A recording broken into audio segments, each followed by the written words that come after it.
Alors, on passe maintenant à notre prochain panel qui est intitulé « Vers une alimentation toujours plus saine dans les institutions ». Et pour ce prochain panel, en fait, on a un format qui est un peu différent. Ce ne sera pas tant sous forme de panel de discussion ouverte, mais plutôt de deux segments de présentation, à la suite de quoi nous aurons un échange. Donc, la première présentation touche un sujet d'actualité très chaud, qui ne sont pas les élections américaines, mais plutôt l'intelligence artificielle. L'équipe du CIUS de l'Ouest de l'île de Montréal a réussi à intégrer cette nouvelle technologie dans son système de gestion des menus, ce qui leur permet maintenant de personnaliser les menus offerts aux patients en fonction de leurs besoins, de leurs préférences, de leurs aversions même, plutôt que de considérer essentiellement que le diagnostic. Et ce projet-là a d'ailleurs valu à l'équipe de mes deux panélistes et leurs collègues un prix Innovation en nutrition qui a été remis tout récemment par l'Ordre des diététistes nutritionnistes du Québec. Donc, bravo à vous pour ce prix. Donc, pour nous parler de ce projet et de l'impact qu'il a sur le fonctionnement des établissements et la satisfaction des patients, j'ai le plaisir d'accueillir Déby Berthaud, agente de planification, programmation et recherche au CIUS de l'Ouest de l'île de Montréal. Déby qui est nutritionniste et experte dans les systèmes informatiques de gestion des menus, ainsi que Marie-Hélène Cyr, nutritionniste en rôle conseil aussi au CIUS de l'Ouest de l'île de Montréal.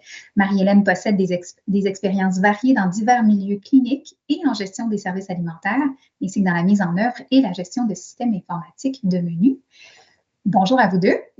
Merci d'être là. Bien, sans plus tarder, je vous cède l'écran et la parole pour votre présentation. Parfait, merci. Alors, on peut passer à la suivante. Alors, bonjour tout le monde. Donc, avant de commencer notre présentation, on aimerait ça prendre quelques secondes pour réfléchir ensemble à nos comportements d'achat. On voulait vous faire réfléchir au moment quand vous allez à l'épicerie. Qu'est-ce qui vous fait choisir un aliment plus qu'un autre? Sur quoi vous vous basez pour choisir vos aliments? Alors, suivant. Alors, ici, vous voyez, on a inscrit plusieurs critères qui peuvent influencer nos choix d'aliments. On va, par exemple, acheter un aliment parce qu'on en a besoin pour une recette en particulier. Un autre aliment, ça peut être parce que c'est une saveur préférée pour un membre de notre famille. Ça peut être parce qu'on veut un aliment qui a moins de sel, moins de gras. Alors, il y a différents critères qui peuvent être utilisés pour différents aliments selon nos besoins. En ce moment, dans les réseaux publics en santé, pour certaines catégories d'aliments, il y a divers de ces critères qui peuvent être utilisés. Par exemple, pour les suppléments nutritionnels, on va spécifier des valeurs nutritives ou un format.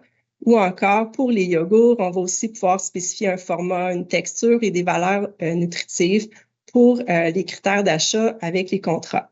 Par contre, pour la majorité des aliments, le critère qui va être le plus souvent utilisé dans les contrats d'achat, c'est le prix et des fois, ça peut amener quelques enjeux au niveau de l'application des menus. Alors, suivant. Ouais.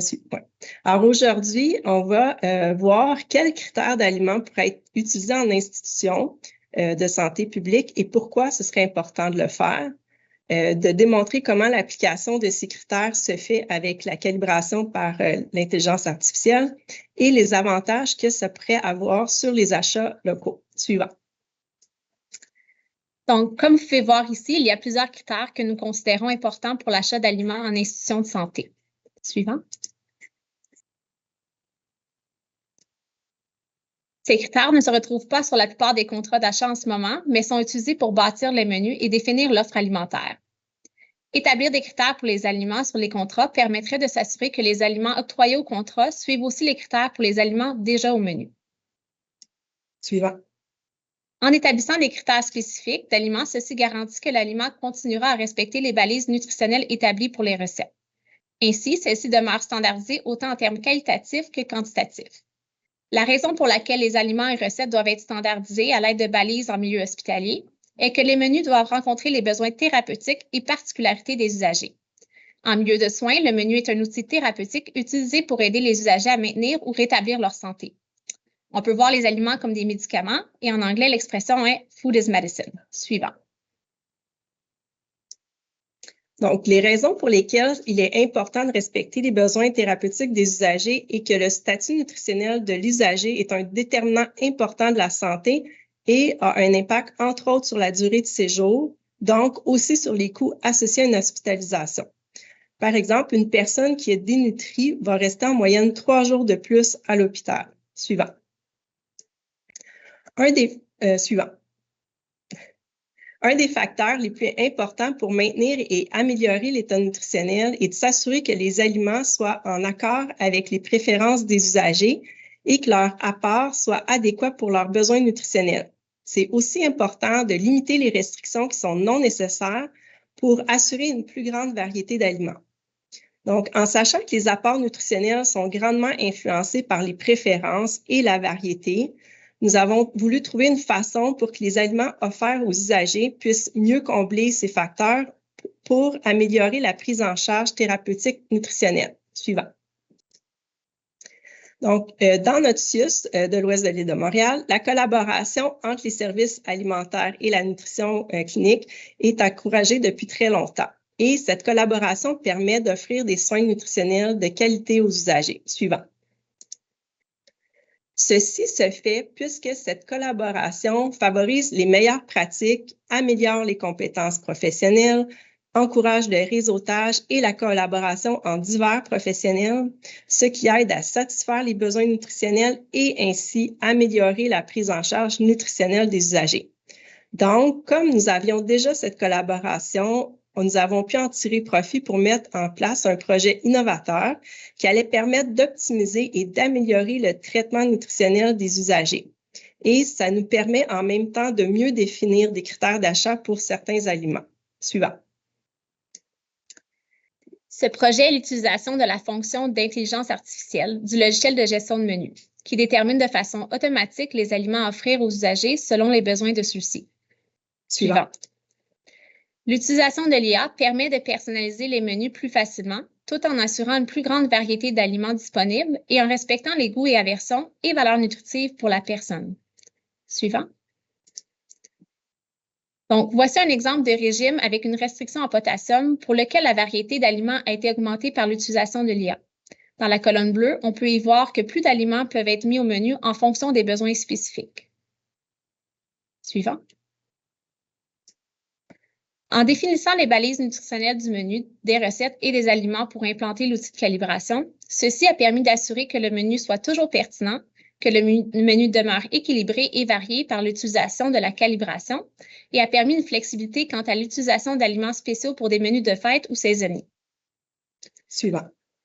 En effet, la calibration contribue non seulement à augmenter la variété, mais permet aussi de la maintenir. Même si des modifications sont apportées au niveau des aliments, par exemple, lors de l'achat de fruits saisonniers locaux, de la tarte à la citrouille à l'automne, la tarte au sucre au printemps, la calibration va elle-même décider de ce qui pourrait être donné ou pas, basé sur les besoins en nutriments pour la journée. Suivant.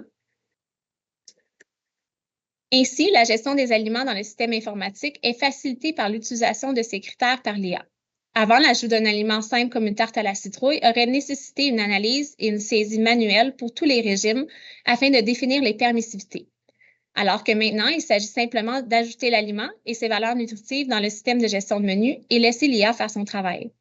En somme, la calibration de menu par l'IA permet de satisfaire les besoins des usagers tout en encourageant l'utilisation de critères d'aliments spécifiques pour les achats et pourrait aussi permettre plus facilement l'achat d'aliments locaux. Suivant. Donc, pour terminer, voici quelques recommandations qui, selon nous, pourraient améliorer la qualité dans les services alimentaires en institution.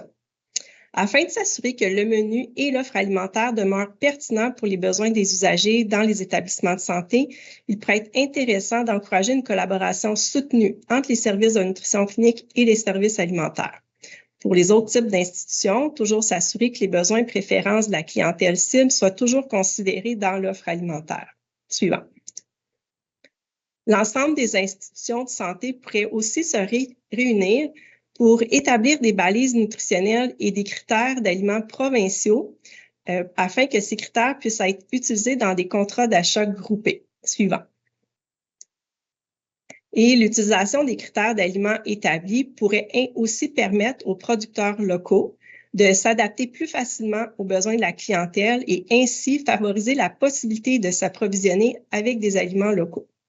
Finalement, l'utilisation d'un outil de calibration par l'IA est une façon d'améliorer la qualité, l'efficacité et la flexibilité dans la gestion des menus et pourrait aussi plus facilement permettre l'utilisation de produits locaux. Suivant.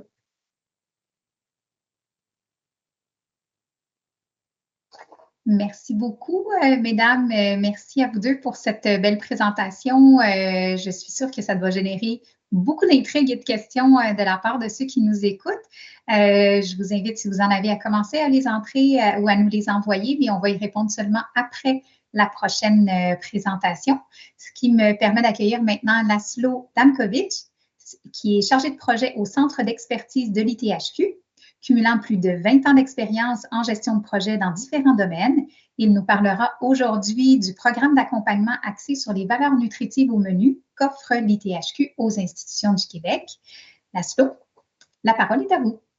Il semble qu'on ait un petit souci technique avec Laszlo, donc pendant que notre équipe essaie de le reconnecter, je vais rester avec Marie-Hélène et Déby pour jaser intelligence artificielle un petit peu plus sur votre projet. Merci encore pour votre présentation.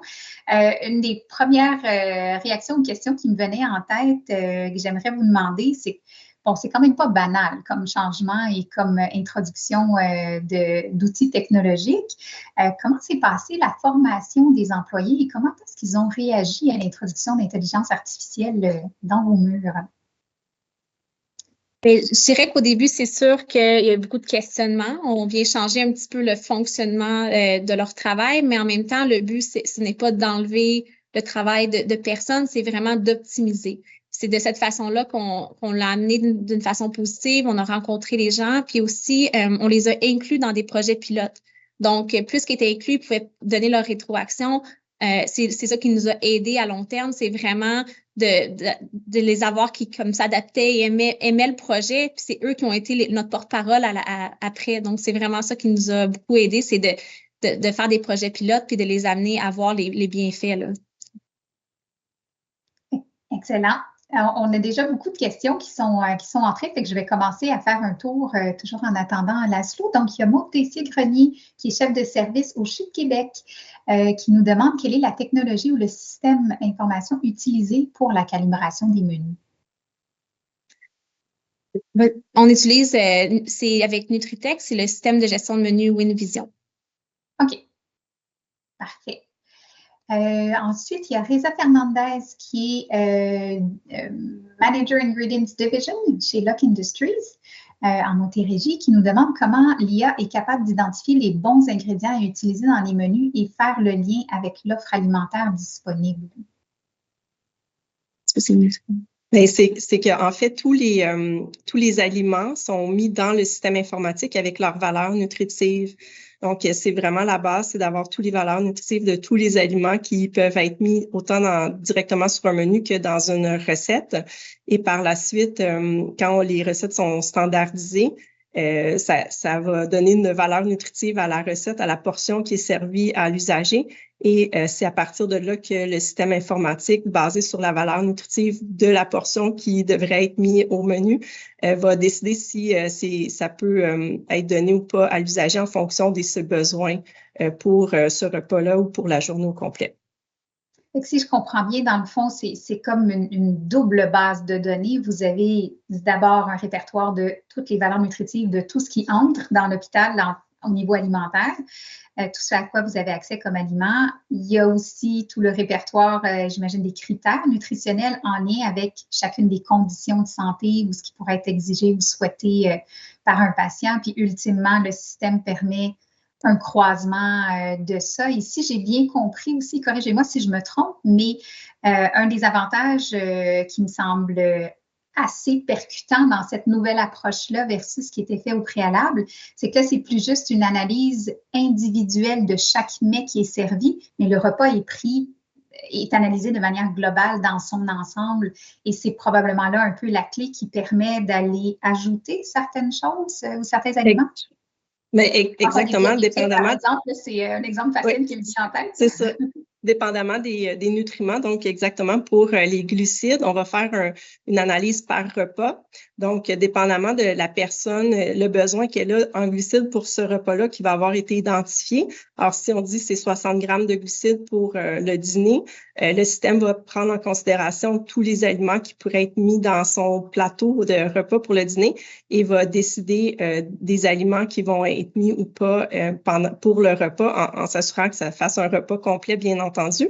Et c'est pour ça que, par exemple, des fois, il va y avoir des gâteaux qui vont être servis aux usagers qui ont une calibration en glucides parce que l'allocation pour le repas va le permettre. C'est que ça a beaucoup augmenté la variété des aliments parce qu'on va plus dans les aliments permis ou défendus selon le nutriment, mais vraiment, on considère le besoin en entier. Puis pour d'autres nutriments, ça va être le besoin pour la journée qui va être considéré. Donc, il pourrait avoir un repas où il y a beaucoup plus du nutriment, puis un autre qui en a moins, mais c'est le total de la journée qui va être important. C'est qu'on vient vraiment beaucoup à améliorer la variété. C'est ce qu'on a vu tantôt avec le potassium, ce qui fait que il y a des repas où il y a peut-être plus de potassium qu'il y avait auparavant, mais parce que le repas suivant, il va en avoir moins, tout simplement. Excellent. Bien, écoutez, là, je vous mets sur pause pour vrai. Laszlo est de retour. Donc, Laszlo, je vous invite à ouvrir votre micro et on vous passe l'écran aussi pour votre présentation. Je vous rappelle qu'il va nous parler du programme d'accompagnement axé sur les valeurs nutritives au menu qu'offre l'ITHQ aux institutions du Québec. À vous. Merci beaucoup Isabelle, et puis excusez-moi, j'ai eu un petit problème d'électricité, une micro-coupure, mais j'ai eu le temps d'entendre et d'écouter la présentation de Marie-Hélène et de Déby. C'était très intéressant. Mon intervention va être un peu différente, mais je vais quand même vous présenter un programme qui peut vous aider à améliorer vos menus d'une autre manière que l'intelligence artificielle. Là, c'est plus un service d'accompagnement. Pour un peu expliquer qui nous sommes et comment on peut intervenir, je vais revenir sur le qui nous sommes. Madame Poulin l'avait un peu signalé au début lorsqu'elle a fait sa présentation, son introduction. Nous sommes au centre d'expertise. Je suis chargé de projet au centre d'expertise de l'ITHQ et au centre d'expertise, comme vous le voyez sur ma diapositive, on est au service de l'industrie. Nous travaillons pour l'industrie du tourisme, de la restauration, de l'hôtellerie, etc. Et nous travaillons pour leur proposer des formations sur mesure, des formations standardisées ou bien du service conseil, des services d'accompagnement comme celui que je vais vous présenter présentement. Nous travaillons avec, vous voyez quelques personnes à l'écran, nous travaillons avec des professeurs de l'ITHQ, des diplômés de l'ITHQ, des experts de l'extérieur. D'ailleurs, le programme que je vais vous présenter s'appuie sur l'expérience des professeurs de l'ITHQ, des chefs de l'ITHQ. Je vais y revenir un peu après. Comme le disait Isabelle, notre programme, c'est un service d'accompagnement pour l'amélioration de la valeur nutritive des aliments au menu. Ce programme qui est financé par le MAPAC et qui est géré par l'ITHQ, par le biais du centre d'expertise, fonctionne depuis 2023, donc il est bien rodé maintenant. Il a toute son actualité dans le forum d'aujourd'hui, car quand il a commencé, à l'origine, il concernait avant tout les restaurants et les cafétérias privées. Mais depuis cet été, puis en accord avec le MAPAC, le cadre s'est ouvert et inclut désormais aussi les institutions publiques. Donc, on peut toucher beaucoup plus de secteurs en touchant l'enseignement, l'éducation et le domaine de la santé également. L'idée ici, c'est principalement d'aider nos partenaires qui sont dans le projet à réduire les taux de sodium, de gras et de sucre, puis d'augmenter la qualité, la quantité de fibres dans leur plat. Ici, on répond aussi à une cible du MAPAC, une cible importante du MAPAC. Le projet porte sur l'amélioration de recettes déjà existantes ou bien la création de nouvelles recettes pour les partenaires qui nous rejoignent dans ce beau projet. L'objectif, c'est d'atteindre des valeurs nutritives meilleures, moins de sel, moins de gras, moins de sucre, plus de fibres, etc. Mais aussi, et ça c'est important, de garder à l'esprit l'accompagnement et l'approvisionnement local. C'est un des piliers sur lesquels s'appuie ce programme. La chose qui est aussi importante à savoir pour les gens qui nous rejoignent, c'est que dans le cadre de ce programme, c'est que ce service est gratuit et il est offert gratuitement grâce au financement du MAPAC et à la gestion par le centre d'expertise de l'ITHQ. Et il est personnalisé pour chacun de nos partenaires. Je vais rentrer un peu dans les détails pour vous expliquer comment on travaille avec nos partenaires pour améliorer leur plat. Le mandat avec chacun de nos partenaires repose sur 4 phases. La première phase va être une phase de découverte. Nous rencontrons notre partenaire et nous lui demandons quelles sont ses attentes, ses problèmes, ses enjeux.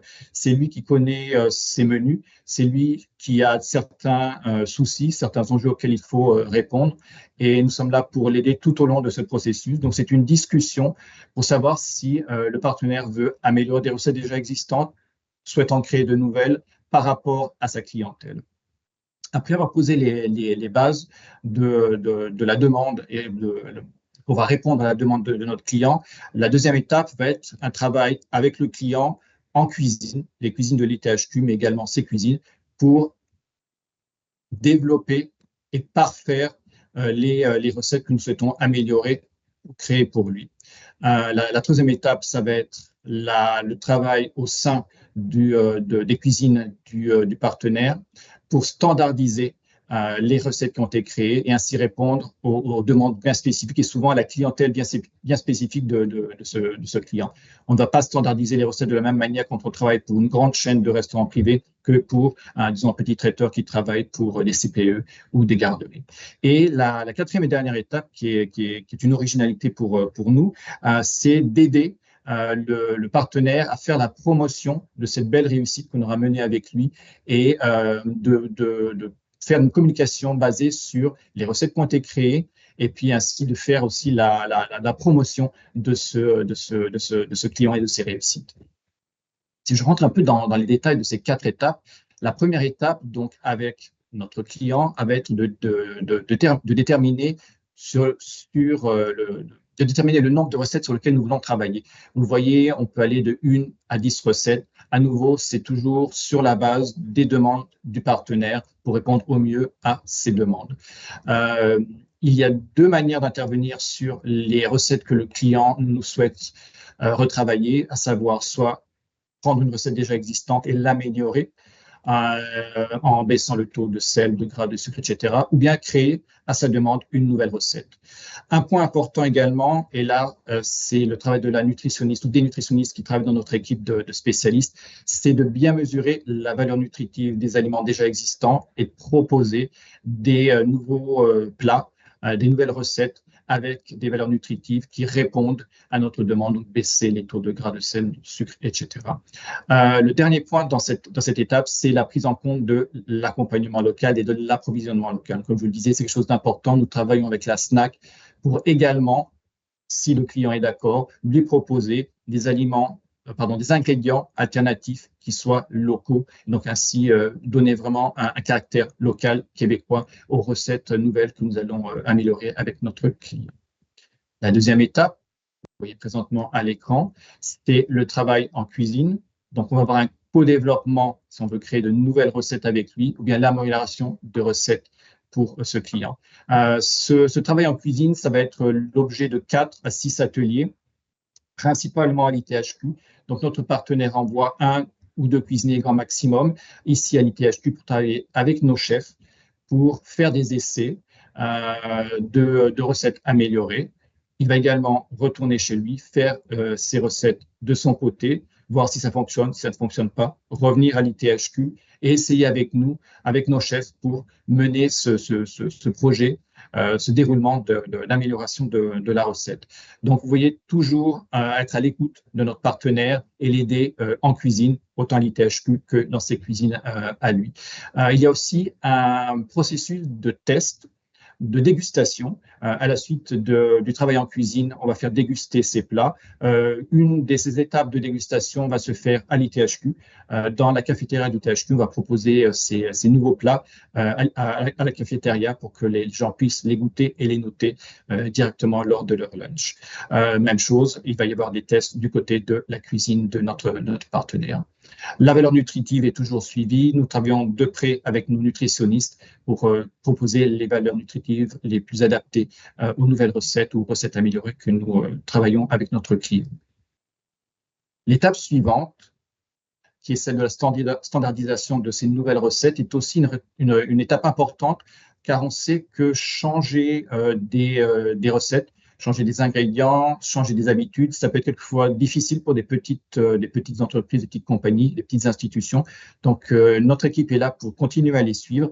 On sait que ça peut changer des manières de travailler, ça peut changer des manières de s'approvisionner. Donc, la première étape dans notre travail de standardisation, ça va être d'aider les gens à s'adapter et ensuite à mettre en place tout le travail de standardisation pour répondre à leurs besoins, mais aussi à leur clientèle et à la taille de leur cuisine. Donc, tout au long de ce processus, on est là pour soutenir le client jusqu'à la standardisation finale et donc la réalisation finale des recettes pour le client à l'échelle de la clientèle, de notre partenaire et de sa cuisine. La toute dernière étape, qui est un peu particulière, je vous en parlais au début, c'est faire la promotion d'une belle réussite. Le travail qu'on a mené a amené des beaux résultats, des nouvelles recettes qui sont moins riches en sucre, en sel, etc., et qui sont toujours de bon goût.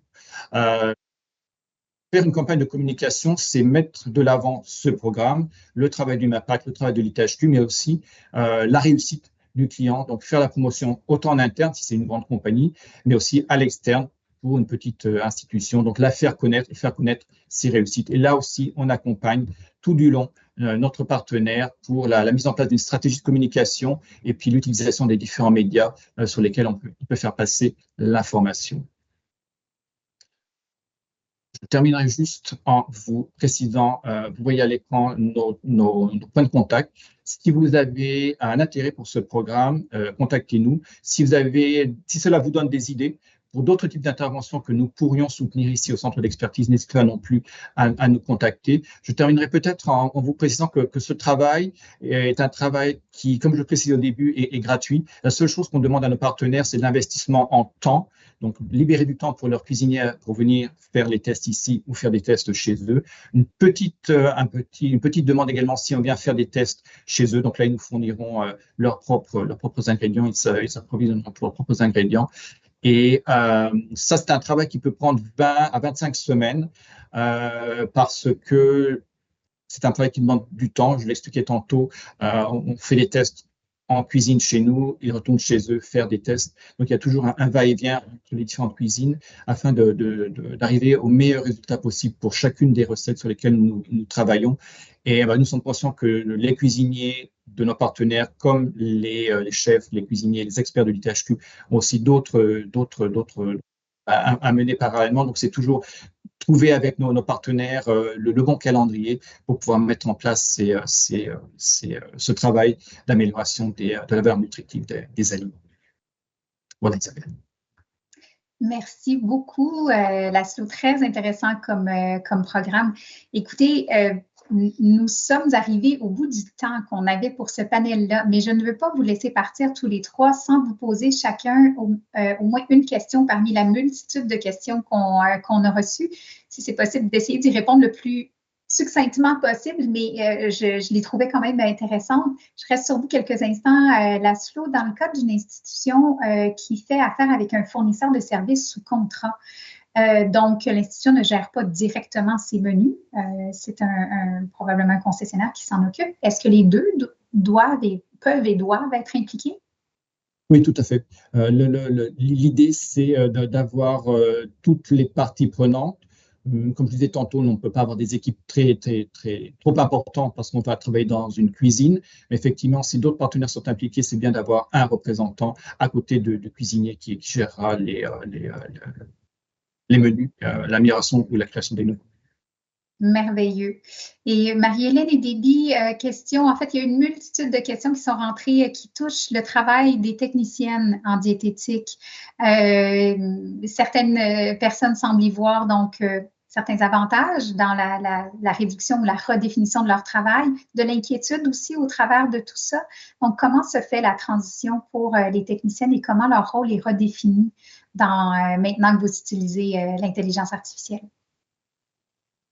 En gros, je dirais que ça n'a pas nécessairement diminué leur travail, mais ça l'a rendu encore plus pertinent. Donc, c'est vraiment là qu'on voit que ils peuvent aussi se sentir beaucoup plus inclus parce qu'on demande aux nutritionnistes de proposer des valeurs en nutriments qui sont requis pour l'usager.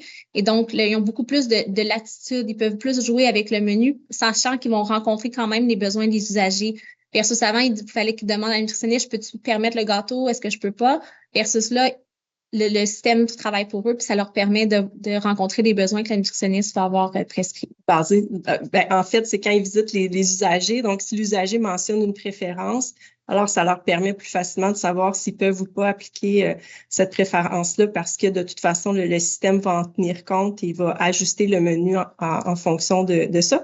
Puis l'autre avantage que je pourrais rajouter, c'est que ça permet justement pour que la technicienne mette plus de temps pour les usagers qui ont des besoins très particuliers ou beaucoup d'aversion, beaucoup de restrictions, où là, ça prend plus de manipulation manuelle dans le menu. Alors là, ça dégage plus de temps à la technicienne pour mettre du temps à s'assurer que ces menus-là soient mieux, plus spécifiques pour l'usager et pour les autres usagers, mais le système va se charger automatiquement d'ajuster le menu en fonction des besoins. Puis en terminant, diriez-vous qu'avec l'expérience que vous avez jusqu'à présent, autant de la part des employés qui utilisent la technologie que des bénéficiaires, que est-ce que la satisfaction est au rendez-vous? Est-ce que c'est plutôt positif, les réactions de part et d'autre? Oui, effectivement, là, on est encore en cours de déploiement, donc on a 3 nutriments qui utilisent l'intelligence artificielle et on va éventuellement en avoir plus et tout le monde attend là, justement d'avoir plus de nutriments pour avoir encore plus de latitude. Puis l'exemple qu'on donne toujours quand ça a été déployé sur un étage en pilote, là, il y a des usagers qui changeaient d'étage puis ils voulaient maintenir ce régime-là. Donc, c'est là qu'on a vu qu'il y avait vraiment une appréciation là, au niveau de la clientèle. Merveilleux. Bien, écoutez, on avait plein d'autres questions super intéressantes, mais je dois malheureusement vous laisser tous les 3. Merci infiniment encore pour vos interventions. J'invite tout le monde à prendre contact avec vous pour en apprendre plus sur vos outils, le programme du côté de l'ITHQ. Merci beaucoup. Merci à vous. Merci. Alors, j'en profite donc pour vous annoncer que l'ITHQ propose une formation en ligne de 45 minutes sur le thème « Végétaliser ses menus pour les services alimentaires ». Donc, pour ceux que ça intéresse, cette formation-là est offerte gratuitement aux institutions publiques des secteurs priorisés qui sont accompagnés par l'ITHQ dans le cadre de la SNAC. Et je vous rappelle, donc, secteur priorisé, on parle bien de santé, services sociaux, éducation et enseignement supérieur. Et si vous n'êtes pas une institution dans un de ces secteurs et ou que vous n'êtes pas déjà accompagné par l'ITHQ, c'est quand même possible de suivre cette formation-là sur la végétalisation des menus. Simplement, donc, sur le site de l'ITHQ où il y a un lien, le lien va vous être ajouté en fait dans le fil de discussion, vous pouvez aller le voir maintenant. Et il y a un frais de 59 $, donc pour ceux qui ne sont pas déjà accompagnés par l'ITHQ, mais qui est bien modeste, alors je pense que ça ne vaut pas la peine de s'en passer. Voilà.